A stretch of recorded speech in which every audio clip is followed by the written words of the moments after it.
All right, boys and girls, so welcome to your first quiz. If the 25-26 school year, this is going to be on Friday the 8th. That's your first one. This is the mother functions. The mother functions in Algebra 2, the parent functions, which all graphs that we study come from. All right, first one up is graph f of x equals x, also known as y equals x. And I've got a grid here, but you can't see it on this particular board. Now, y equals x is something you should have studied around 7th grade. And we're going to feed it just 3 easy points. We're going to go from x is -1 to 0 to 1. And remember, the equation is literally y equals x. So if x is -1, guess what? Y is -1. And if x is 0, so is y. Same thing there. 3 nice points. Now make sure that you clearly plot points. I don't accept slop. And I guess I'll give you an example of slop or crap. These are lines. Lines continue on forever. But I see a lot of kids just do that. I'm not taking that. I want my points. This is about precision and accuracy. Both things are important. Domain. So if you're in Algebra 2, you haven't heard domain talked about in probably a year. If you want to take some notes or whatever, domain is your input or your x values, okay? Then you got range, which is your output, which would be your y values. Now, there's more to this graph than just these 3 points. This particular graph is running left forever. It is moving left. It's eventually going to reach this idea of negative infinity.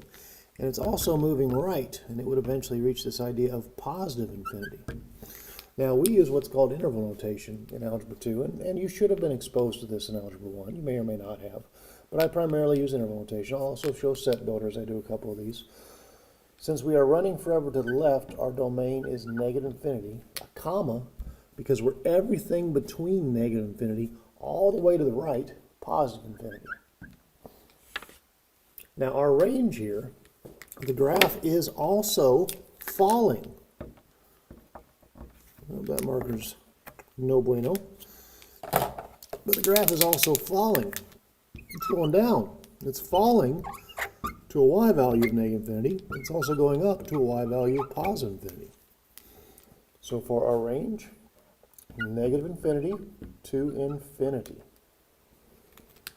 Now, I said I'd mention something called set builder notation. Set builder notation uses your inequality symbols. And it's written kind of funny, but up here, for all values from negative infinity to infinity, we would do a strong curly bracket, x bar, which is all values of x, such that, and we use this shorthand notation, x is an element of the real. I don't care if you do interval notation or set builder. I don't really have a preference. You pick yours. I like interval. For my range here, it'd be the same thing, but range is talking about your input, your y values. All values of y, such that y is an element of the real. And there's the first one. Each of these are worth 3 points. So all that was 3 points. Okay? That was all 3 points. Let's move on to the second one here. I think there's 15 total. There's 5 or 6 bonuses in the beginning. And eventually we'll get all of them. We will. All right, the second one up, graph f of x over y equals a constant. That's y equals a constant. Now, I know you have on your piece of paper, you've got a numbered out xy axis. And this isn't about this. Y equals a constant is a horizontal line. That's all it is. And it doesn't matter what x is. If x was -1, 0, 1, which is the 3 points I use quite often, y would just be a constant. That's all it would be. Just be some constant value. Now, constant means I'm something like 2, or I'm something like 3, or I'm something like 4. I am the same number forever. Forever. So I don't care where you put your horizontal line. What I do care is that you plot a point on it, and I'm going to plot that one as 0, comma, c. Now, I could also do something like this if I wanted to, and I would be perfectly okay with this. A kid could tell me -3, comma, constant. It doesn't matter. You pick either one of those. Pick what go along that general idea. I need to see that you have the y value recognized as a constant, and you need to understand that y equals a number is a horizontal line. Really big deal you understand that. The domain, this particular graph runs left and right forever, so it's another one of these negative infinity and positive infinity things. Its range is kind of interesting. Its range is simply that y is a constant, and it's done like this. So I've got brackets. Now, it's a good place to talk about the difference between parentheses and brackets. Parentheses are things that you cannot actually get to, that you cannot actually be. You cannot be infinity. A bracket is something that you can be. So, this one's worth talking about in Set Builder. This will be all values of y such that y is simply a constant. See, that's why I like interval notation so much better. The next one is x equals a constant. So if y equals a constant is horizontal, then x equals a constant must be vertical. So we pick some point on the x-axis and we draw a vertical line. Now, anywhere on that point, we have x as a constant, and here y would be 0 because it's on the x-axis. If you pick some other point, like maybe I'm down here at -3, we do constant -3. What does a table look like for x equals a constant? Well, a table for x equals a constant is just that all these x's are c's, and the y values could be anything. They could be like -10, 12, 40. Doesn't matter what they are, but the x is the thing that stays the same. That's what makes it vertical. Your domain here is a lot like the range of the previous one. Your domain here is that x is a constant, or all values of x such that x equals a constant. Your range, and you need to learn how to read a graph. A lot of kids just do these things with rote memorization. They never quite get to understanding, and I push memorization. Memorization is a big deal because understanding happens after memorization. But this thing goes up forever and down forever. So in addition to memorizing, which maybe you do in the beginning, you need to focus on comprehension at some point in time. This is why I write these things. The range is going to be -infinity to positive infinity because it falls forever and it rises forever. Or if you like your set builder notation, you might be that kid. All values of y such that y is an element of the real. And there you go. 3 down, 12 to go.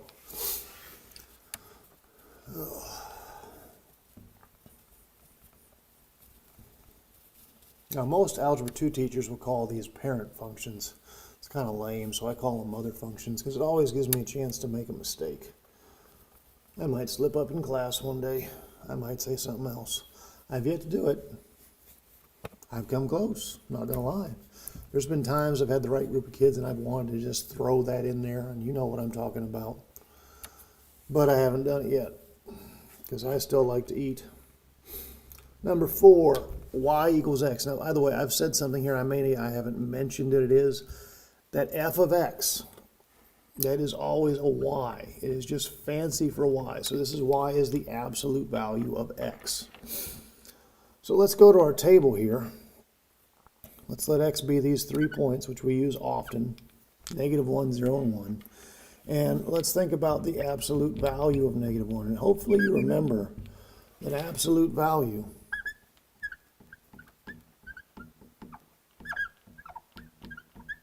underline that v, by the way, is the distance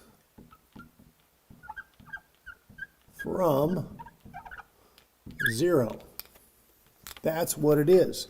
A lot of people, they kind of dumb it down. They say it's always positive, and heck, I'll say that in class too, because the absolute value of something is always positive. It is. And the absolute value of a -1 is 1, because if we were to think about things on a number line, we would discover that this distance is 1 unit.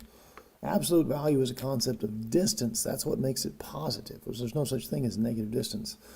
0 is 0 units away from 0, and 1 is 1 unit away from 0. Now, over here, I underlined the V, absolute value with a V. The reason I did that is because after I plot my 3 points, there's 0, 0, 1, 1, negative 1, negative 1, I will see that if I connect those dots, I have a V. And we get into absolute value a great bit deal more. We start looking at it as a piecewise function.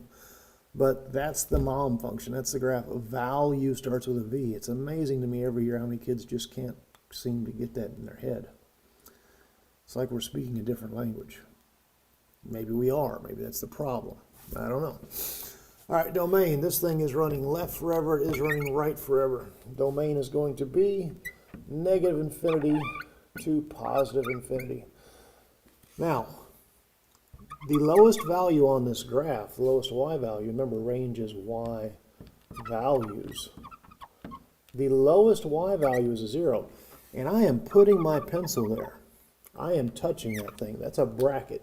If you can touch that point, it is encapsulated with a bracket, not a parentheses. Now, on either side of this V, we rise. We rise where? That's right, we rise to infinity. This particular one is worth talking about the set builder notation. We would have our curly braces. We would say all values of y such that, and then we have to use what's called inequalities, which I've discovered kids just can't stand. All values of y such that y is greater than or equal to 0 because it is 0 up. 0 up. All right, page 1 is done. Let's move on to page 2. I'm going to pause while I erase. Maybe that'll speed this video up a little. All right, we're back. We're on number 5. Graph f of x equals x squared. So x squared is huge. Like, it's not all that Algebra 2 is about, but it's 20% of it. Like, it's a big deal in Algebra 2. Quadratics. If we see an exponent of 2, we know that we have ourselves what's called a quadratic. Well, underline that U in quadratic. And they're big. Like, we need to know what this thing looks like. A lot of people, they just say it looks like the letter U. We call that a parabola, which I'll talk about in a second. So we're going to use 3 key points here. We should probably do another one just so you kind of get the gist of why it is the way it is. And I'll do that on this video. We're going to do negative 1, 0, and 1. And then I'm just going to throw down a 2 down here, okay? Now, what is y? Remember, this is y equals x squared. So if you take a negative 1 and you square it by multiplying it by itself, you get a positive 1. And if you do a 0 times a 0, you get a 0. And if you do a 1 times a 1, you get a 1.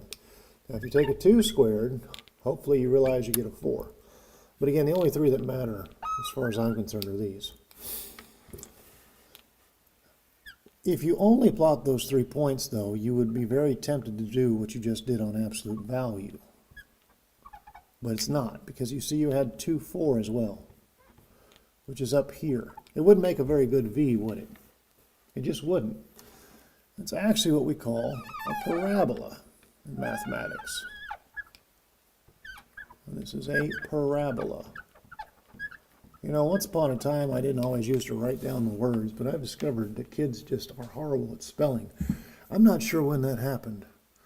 Probably around 15, 16, I started seeing a degradation in the ability to spell.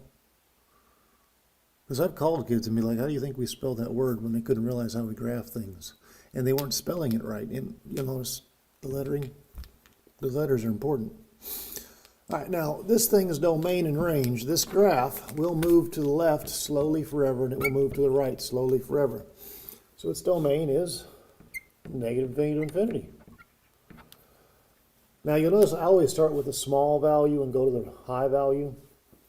Its low y value, which means I'm talking about range, is a 0. And that is nowhere near the right spot. Its small y value is a 0. And there it rises forever on either side of the parabola to a concept called infinity. Notice the bracket on the 0 and the infinity symbol is capsulated in parentheses because I cannot touch infinity. I cannot take my pencil all the way to infinity and put a dot there, because if I could put a dot there, I would just move up 1 unit and I'd be at infinity plus 1, which is still infinity. What a crazy concept. Number 6, graph f of x equals x to the 1/2. This is also written as y equals the square root of x. I like this one. A lot of kids get this one right. Now, the smallest thing you can take the square root of and be real is 0. You know, the square root of a -1 is imaginary. We haven't talked about that yet. So when I start my table, I can't start my table at -1, but I can start it at 0. And I'm also going to do 1, because I can take the square root of 1. And I'm going to do 4, because I can take the square root of 4. So think about this. Y equals root 0. That's a 0. Y equals the square root of 1 is 1, because 1 times 1 is 1. And then the square root of 4, I hope you know this, or I'm not sure why you're in Algebra 2, but the square root of 4 is 2. If you don't know the square root of 4 is 2, you're going to really struggle this year. I shouldn't laugh about it. It's kind of sad. But yeah, you're in trouble. Fix that problem. That's a you problem. That's not a me problem. That's not a math problem. That's a you problem. You grow and reflect. If you know you have a weakness, fix it. I do that every day. Seems like every day I find out something about myself I'm just not as good at as I think I am. Anyways, I plotted my point 0, 0. I plotted 1, 1, 4, 2. X is 4, y is 2. And this is something that I have always heard of, and I think most people learn it this way, as the arm. That's how we learn it. It's the arm. It also kind of looks like an R. Remember, this was a square root. It does look a little bit like that R, but it's the arm, which I can't spell either. I wrote ARAM. Arm. All right, now the domain of this thing starts here where x is 0, right? So its domain is to start at 0 and then move right to infinity. We start at 0 and move right. Its range is extremely similar. We have a low y value of 0, and then we rise towards positive infinity. Now, if you're a set builder kid, and I almost made a mistake, notice how I put a parentheses on that? That was a solid dot, that's a bracket. If we're this kid that likes set builder notation, curly braces, all values of x such that x is greater than or equal to 0, or all values of y such that y is greater than or equal to 0. All right, let me pause and erase.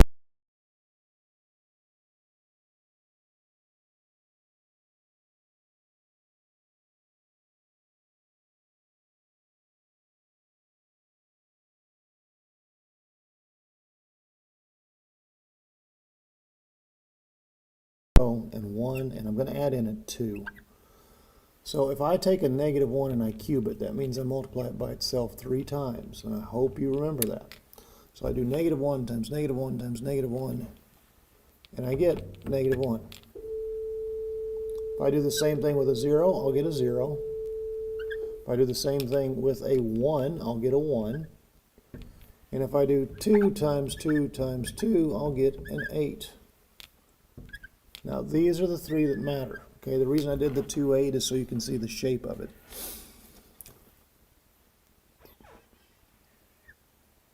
If you just plot those 3 points, you'd be very tempted to draw a straight line. That's just why I did 2, 8.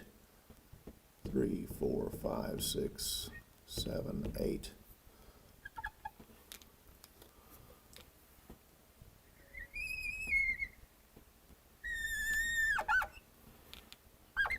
That is the mother function y equals x cubed. It's not hard. I call it a snake. It's an x-axis, a y-axis snake. It stays real close to the y-axis. Domain, it is slowly moving left, and it is slowly moving right. This morning, breakfast is at 8 o'clock at the elementary school if anybody's in the building. Thank you. Yeah, I'm not going. I'm here working for y'all. Domain. We run left forever, we run right forever. We are also rising forever and falling forever. Notice I start off with the low negative values first, or the smaller values, negative infinity to infinity. Notice the parentheses because I cannot touch those numbers. I can't put my pencil there. All right, next up, the inverse of y equals x cubed. Y equals the cubic root of x.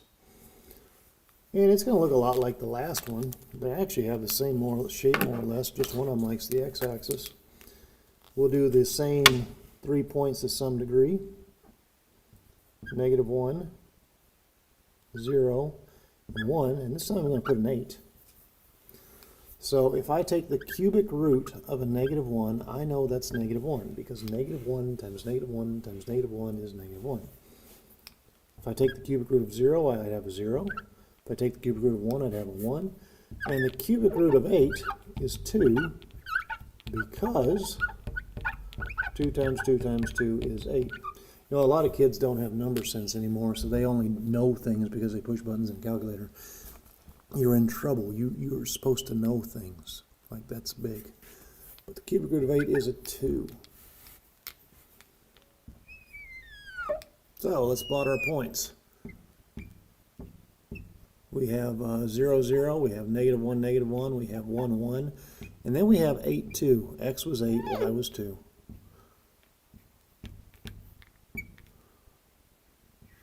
If you have a problem with graphing, please make sure you fix it. Notice it's got the same overall kind of shape as the last one, except it hugs the x-axis, not the y-axis. Nothing else is different about it. It runs left and right forever, so it still has a domain of negative infinity to infinity. And it goes up and down forever, so it still has a range of negative infinity to infinity. It's a good place to reintroduce set builder for these. If you like set builder, all values of x such that x is an element of the real, or for range, all values of y such that y is an element of the real, because remember, range is talking about your y values. All right, we only got, all right, bottom of the page, 2 to go. But this is the last one that you have to know for a while. It's called end behavior. End behavior is how a graph functions for large or small values of x.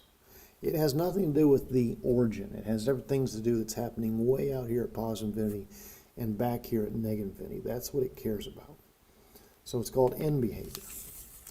Now, when you see f of x equals x to the even, I hope you're thinking about x squared, or maybe an x to the 4th. It doesn't matter. But x squared, remember, it looked like this, okay? Now, what I need to see from you is not a graph that has this stuff in the middle. It's called end behavior. It's not called middle behavior. It's not called origin behavior. It's called end behavior. But notice that x squared started high and it ended high. So for large values of x at positive infinity, the graph is going to infinity as well. And for small values of x at negative infinity, extremely small or extremely negative values of x, the graph is going to positive infinities. There's the graph. The in words part's going to throw some kids off. But in words, and we're going to do this as we graph from left to right. As x approaches negative infinity, the y value approaches infinity. That's half the end behavior. That's the left hand, okay? Also, as x approaches positive infinity, y approaches infinity. All right, next up is x to the odd. X to the odd, that would be something like x cubed. That's an example, by the way. Now, x cubed, if you just go back and look at your notes, looks something like that. But again, I don't want the middle behavior, I want the end behavior. And the end behavior for x cubed is to start low and finish high. Notice I have the xy axis. If you just do this, that's wrong. I want the xy axis. I'm very clear about that.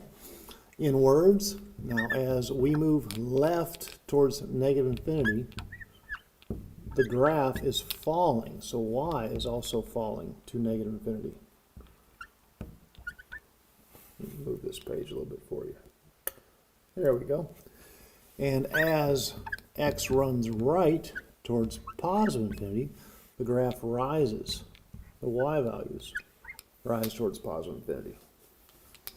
2 to go.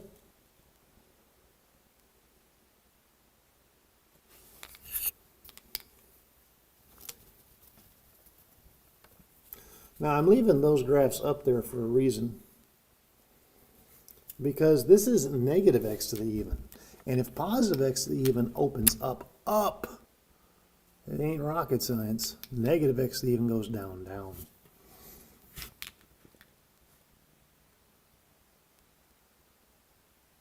I am going to have to erase that one. So you just might have to look back at the notes you've taken. I was hoping I wouldn't have to erase it, but I do. Just not enough room.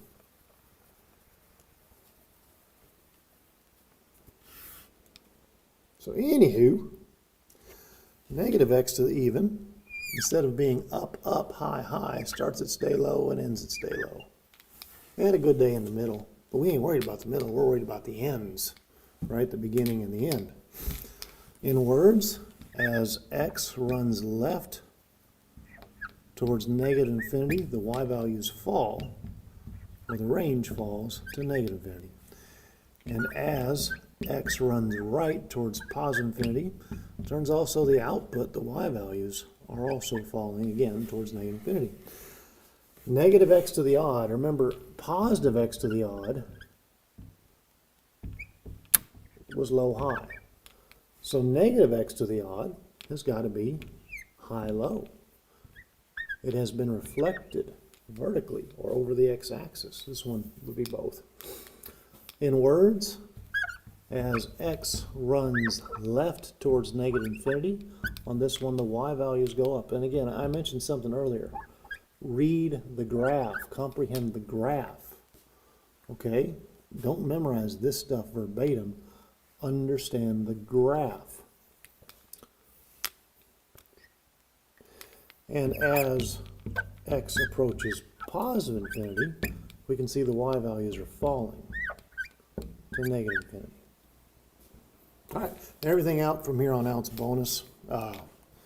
It'd be awesome if everybody cared about the bonus stuff.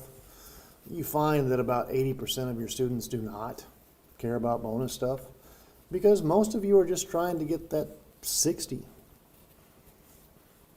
It's really sad. It is what it is, though. Like, it's not a surprise to me. I wish I could give you all some motivation. But I don't know how to do that.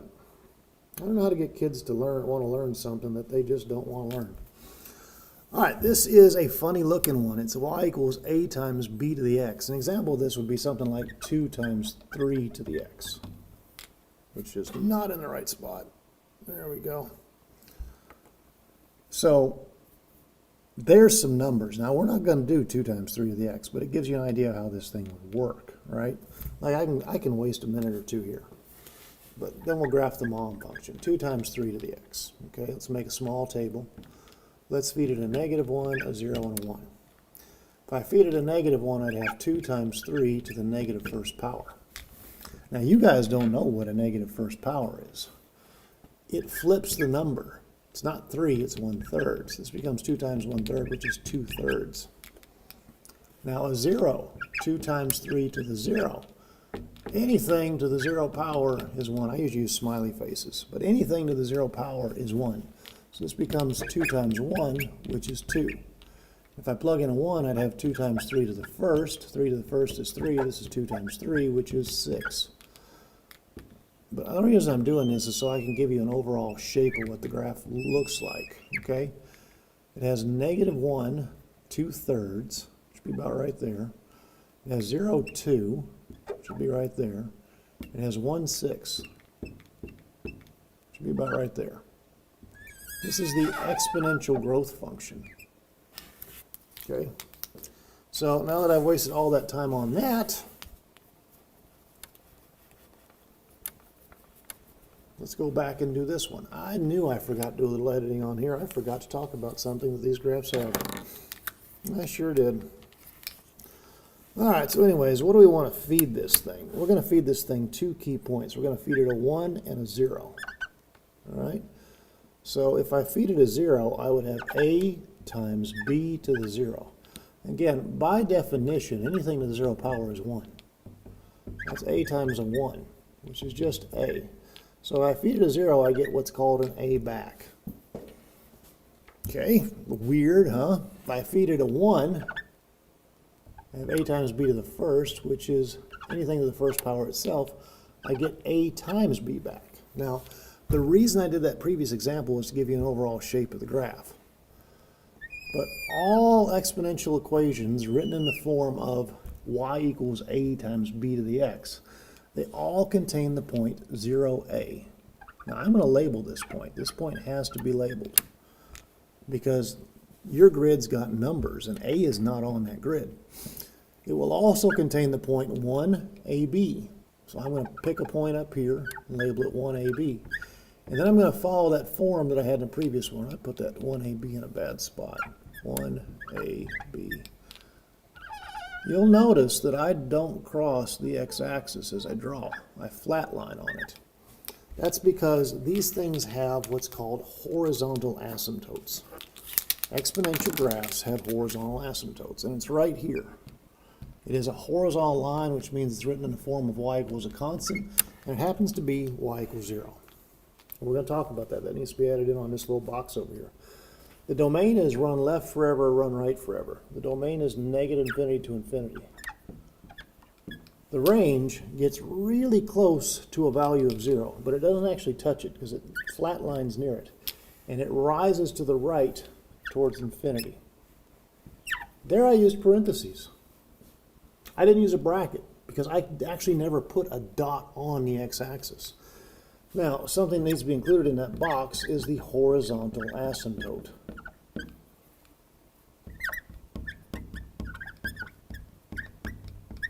And it is y equals 0. Do not just write 0. 0 gets you nothing. You have to say y equals. It has to be y equals. Last page. Nothing but bonuses from here on out.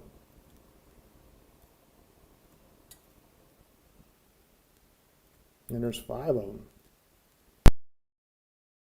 All right, number 11. This is an exponential equation. It's y equals e to the x. E is a number given to us by this guy, Euler. It's pronounced Euler. He was French. But you'll notice his name starts with an E. And E is about 2.72. It's actually what you call an irrational number, kind of like pi. It's the decimal that never stops and never repeats. But it's a very special number in mathematics, and it's a very special number in the real world. Euler called it a natural number, and it is used in just about everything that's biological. Like it's literally a living number to some degree. It describes so many things. It's crazy how all this complex world that we live in can boil down to mathematics. Of course, we use mathematics to comprehend this world that we live in. But E is a very big deal in our understanding of how this world works. So anyways, we're going to graph Euler's number, the equation y equals e to the x. And again, I said it was about 2.72. Now we're going to feed this thing a 0 first, and then a 1. We're just going to do 2 key points. So if we do e to the 0, we would get 1, because anything to the 0th power is 1. It'll take some of y'all so long to figure that out. Blows my mind. And the next one we'll do is e to the first, which would just be e, which is about 2.72.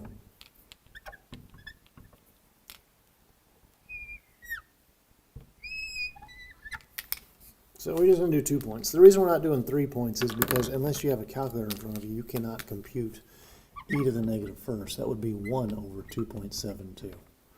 Pretty small decimal. But anyways, I'm not worried about it. We contain 0, 1, and we contain 1, 2.72. So we're going to go almost to 3.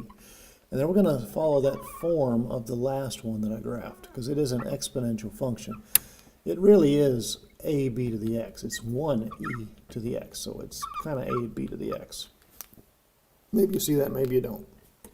That's what it looks like. Domain, left forever, right forever. Domain is negative infinity to infinity. Range gets ridiculously close to 0. You'll see it almost touches that line. Do you remember what we call that line? Think about it. But anyways, it gets close to a y value of 0, and then it rises to infinity as it moves right. The horizontal asymptote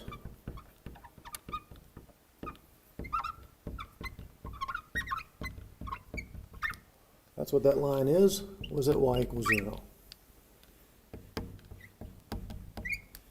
All right, there's Euler's number. Next up is a logarithm. Oh, you guys are going to love logarithms. As long as we stay on the pace that I normally do, we'll do logarithms shortly after Christmas break.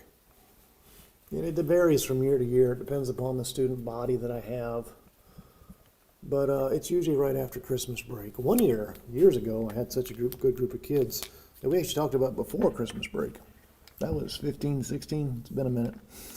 But anyways, graph f of x equals log base b of x. Now, I'm not here to tell you what a logarithm is right now, but I will tell you it's the inverse of an exponential.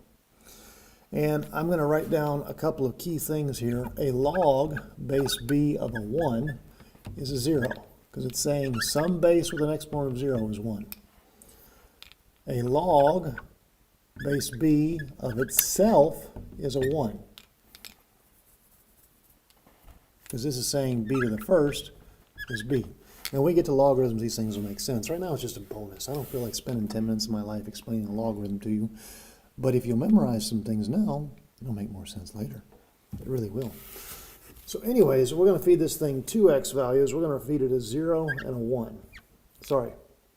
We're going to feed it, I did that backwards. We're going to feed it a 1 and a base. If I feed it a 1, I have an output of a 0. If I feed it a b, or the same base number as is, I have an output of a 1. By the way, these are called logarithms. Logarithms look like the letter R. And your calculators, and even things like Desmos, don't graph these things right. We contain 1, 0, and then we contain some other b, 1. And a logarithm looks like this. And it will cross the x-axis, but it will not cross the y-axis, because the y-axis is something special. The y-axis is what we call a vertical asymptote. And this particular one is at x equals 0, because on the y-axis the x value is 0. All right, domain and range of our logarithm. This logarithm gets really close to 0 as far as x is concerned, but it never gets there. And it runs right forever to infinity. If you like set builder, all values of x such that x is greater than 0, not greater than or equal to, greater, because there's no equality. The range, it falls forever and it rises forever. And there's a logarithm. I think there's 3 more to go. 2 trig functions and another one that used to be an Algebra 2 standard, but it's not anymore. In fact, all these used to be Algebra 2 standards. They're just not. I put the trig on there because the last 4 weeks of your school year, we do trig in here. Trig is not in Tennessee State standards. It's not. But it's important for the next class, not college algebra. Pre-calc. All right, bonus, graph f of x equals sine of x. So this is the sine function. Now, you've done some SOHCAHTOA in geometry, but I don't think you guys had to graph these functions. It's a shame. It's fun stuff. Yeah. All right, let's get started on this thing. Now, if you've watched my unit circle videos, there's stuff in there that would apply to here, but I'm not going to teach you the unit circle in the same video. When we graph trig functions, we don't label these things 0 through 5 or whatever. We use what's called pi rads. So the origin would be 0 pi. I went out to 2 pi because we're going to do 2 cycles, 1 cycle left and 1 cycle right. Halfway between 0 and 2 is 1. Halfway between 0 and 1 is a half. And halfway between 1 and 2 is 3 halves. So I'm using what's called pi rads on the x-axis. Let me just repeat this over here.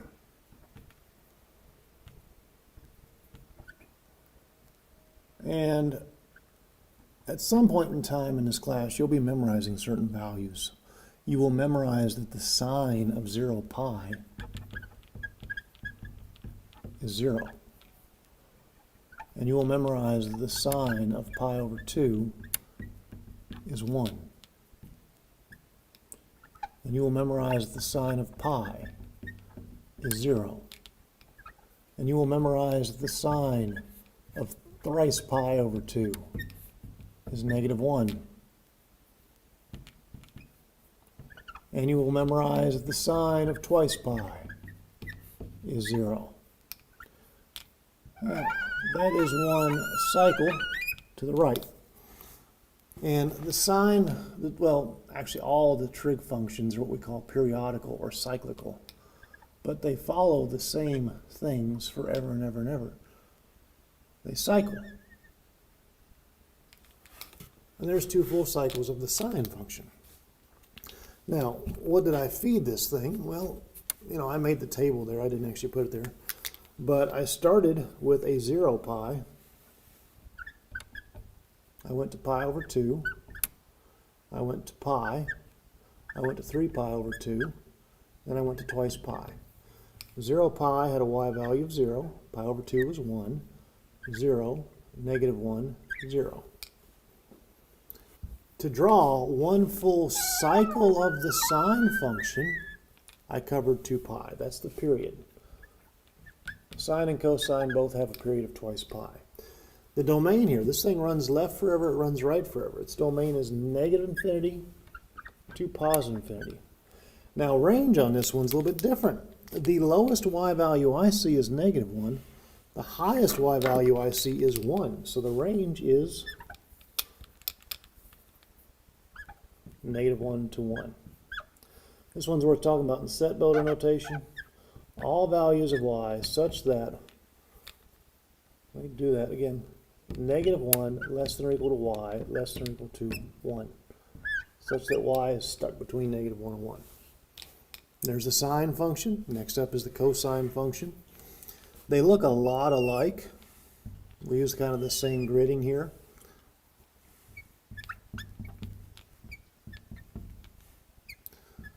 They're called sine and cosine. They actually differ by a shift of pi over 2 or 90 degrees. And some of the numbers I'm getting, they come from my memorization of the unit circle. And don't worry, I'll make you memorize that thing too. These are all negatives. I forgot my negative symbol. Now, it turns out that the cosine of 0 pi, notice this is the cosine function, turns out that the cosine of 0 pi is 1.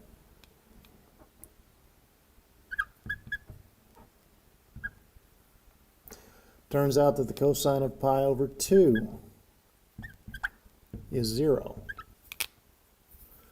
Turns out that the cosine of pi is -1.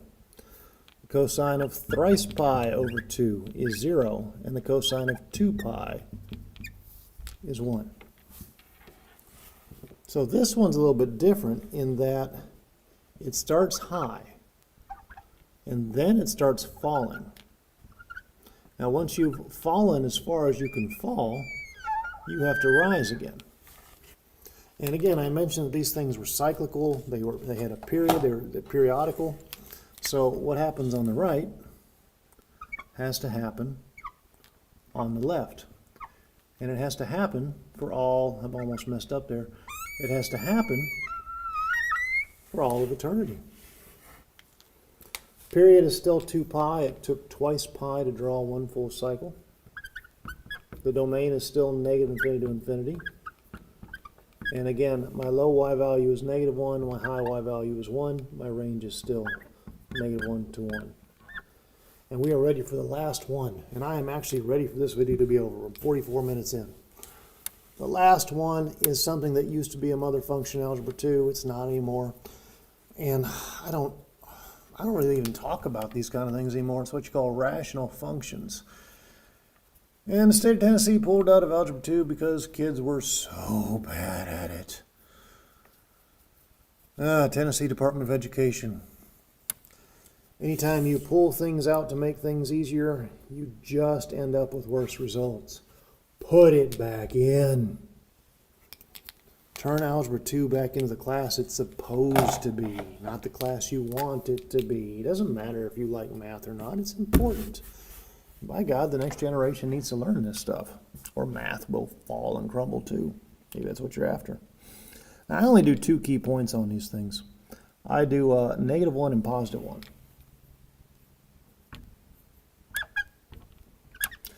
The reason I don't do a 0 is because this is y equals 1 over x.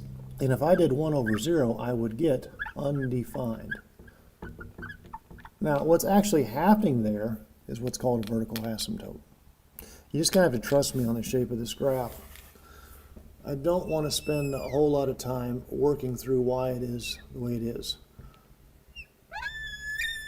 All right, remember this is y equals 1 over x. So if I do y equals 1 over -1, I get a -1 back. And if I do 1 over 1, I get a 1 back. And remember, 0 was undefined. So what's happening here is there is a vertical asymptote at x equals 0. Now, there's actually more than that. There's also a horizontal asymptote on this graph. It actually has an end behavior asymptote too at y equals 0. So I cannot cross the x-axis, nor can I cross the y-axis. And there is my beautiful little graph. All right, so I need to mention 2 other things here.